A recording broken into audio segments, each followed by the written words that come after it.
नमस्कार मंडळी. स्टार प्रवाहावरील लग्नानंतर होईलच प्रेम या मालिकेचा नवीनच एक प्रोमो आपल्या समोर आलेला आहे.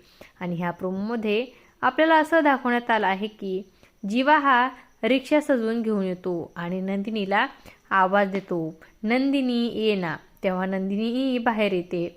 तेव्हा नंदिनी ही जीवाला म्हणते की तुमचे हे दुकान बांधा आणि परत घरी जा, असं म्हणून ती घरामध्ये जाते. तेव्हा तिथे वॉचमन येतो आणि तो जीवाला म्हणतो, तुम्ही ते रिक्षातच राहणार का? तेव्हा जीवा म्हणतो, हो, मी माझ्या बायकोला मनवणार आणि ह्याच रिक्षातून बसून तिला सासरी घेऊन जाणार आहे. तेव्हा नंदिनी देखील प्रेमाने जीवाकडे पाहू लागते. तर मित्रांनो, नंदिनी ही जीवाला माफ करणार का, हे पाहणं अतिशय रंजक ठरणार आहे. अशाच मालिकांच्या नवनवीन अपडेट्स पाहण्यासाठी आपल्या चॅनलला सबस्क्राईब करा आणि व्हिडिओ आवडला असेल तर लाईक आणि शेअर करायला विसरू नका. धन्यवाद.